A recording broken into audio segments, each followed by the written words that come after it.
जय गुरुदेव।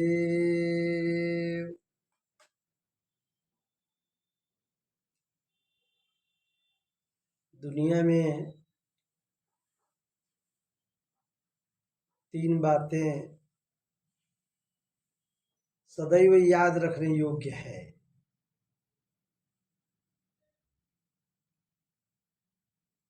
व्यक्ति समाज में, परिवार में रहता है तो यदि ये तीन बातें उसको सदैव याद रहेंगी तो उसके जीवन में एक अमूल्य निधि प्राप्त हो जाएगी। जीवन में एक ऊर्जा का स्रोत बहने लगेगा। जीवन में एक उसकी सकारात्मक सोच की और सकारात्मक कर्म करने का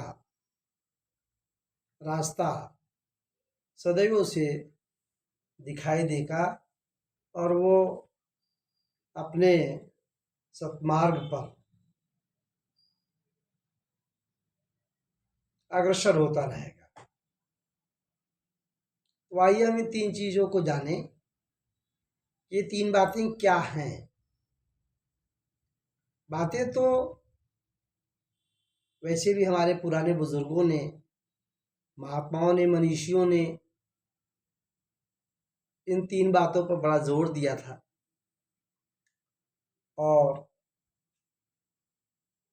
इन तीन बातों को हम भूलते चले गए, इसलिए समाज में एक प्रकार की गिरावट आ गई, हमारे जीवन में एक प्रकार की गिरावट आ गई और हम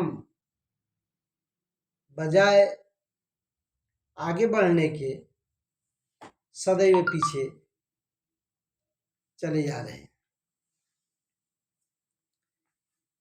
तीन बातें जो सदैव याद रखने की है, हमारे गुरुदेव भगवान ने बताया है। पहला ये कि किसी की निंदा न करना, न सुनना।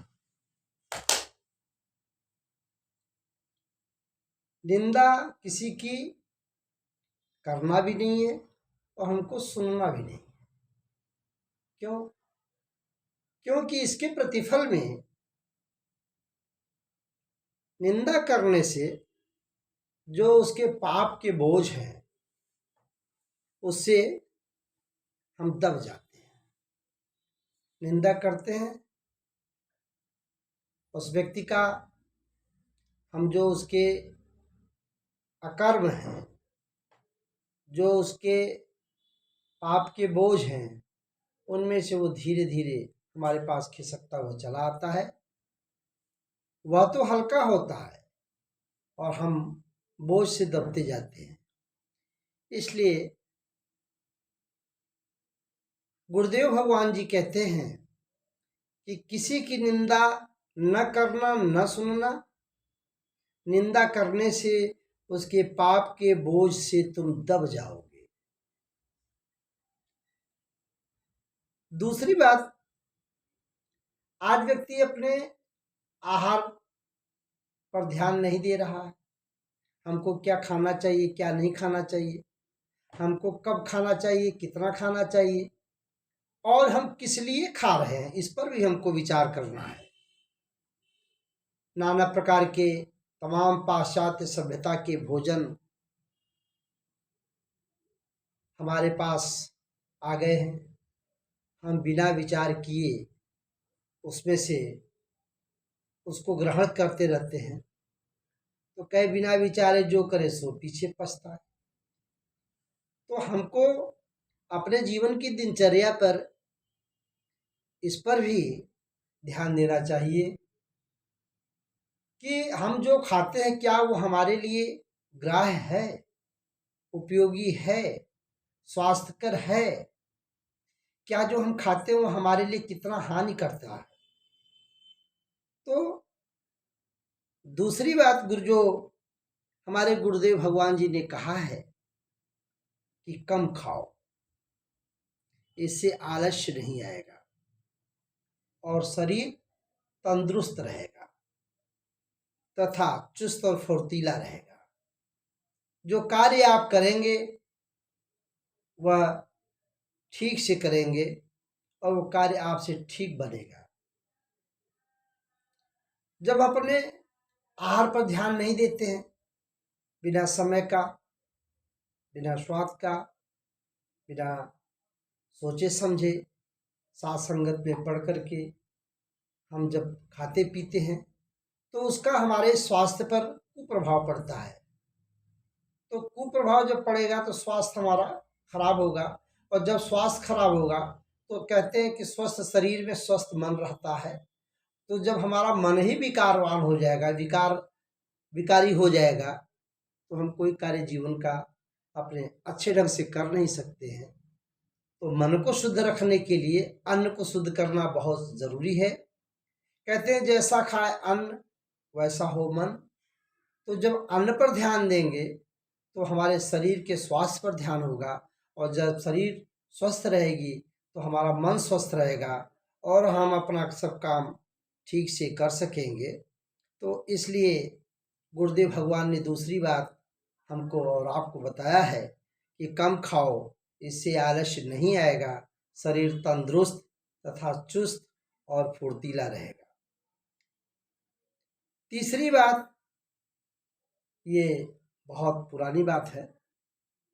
हमने जब पुरानी चीज़ों को छोड़ दिया तो धरती पर संत महात्माओं को आना पड़ता है और उसमें वो संशोधन कर देते हैं। अब जब संशोधन कर देते हैं तो हमको कभी कभी उसमें नवीनीकरण दिखाई देता है। ये तो नई हो गई, ये तो नई राह है, ये तो नई बात है, ये नई सोच है। तो तीसरी बात जो कही गई है वो गम खाओ। गम भी खाना है, यानी बर्दाश्त करना है, सहन करना है। सहन शक्ति एक अपार शक्ति है, उसमें बहुत सारी चीज़ें निहित हैं। बहुत सारी चीज़ें उससे जो निगेटिव होती है पॉजिटिव हो जाती है। नकारात्मक सोच सकारात्मक में बदल जाती है। जब हम इसको अपने अंदर उपयोग करते हैं तो उसका हमको परिणाम स्वयं दिखाई देता है। इसलिए जोश में अपना होश न खोएं, थोड़ा गम खाएं, बर्दाश्त करने की शक्ति रखें, सहन करने की शक्ति रखें। कहने वाले आपको कुछ न कुछ कहते रहते हैं, जो आपके विपरीत भी होता है, जो आपके पक्ष में भी होता है, विपक्ष में भी होता है।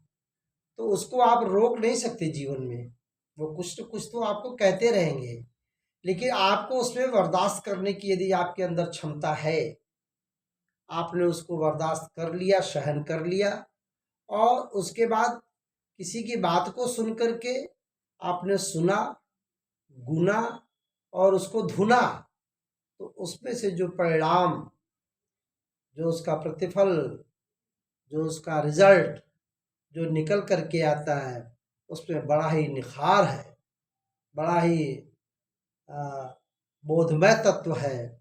इसलिए इस बात को भी हमको गुरुदेव भगवान ने तीसरी बात बताया कि गम खाओ, बर्दाश्त करो, कोई कुछ भी कहे उसे थोड़ा सहन कर लो, क्योंकि इसमें अपार शक्ति भरा हुआ है।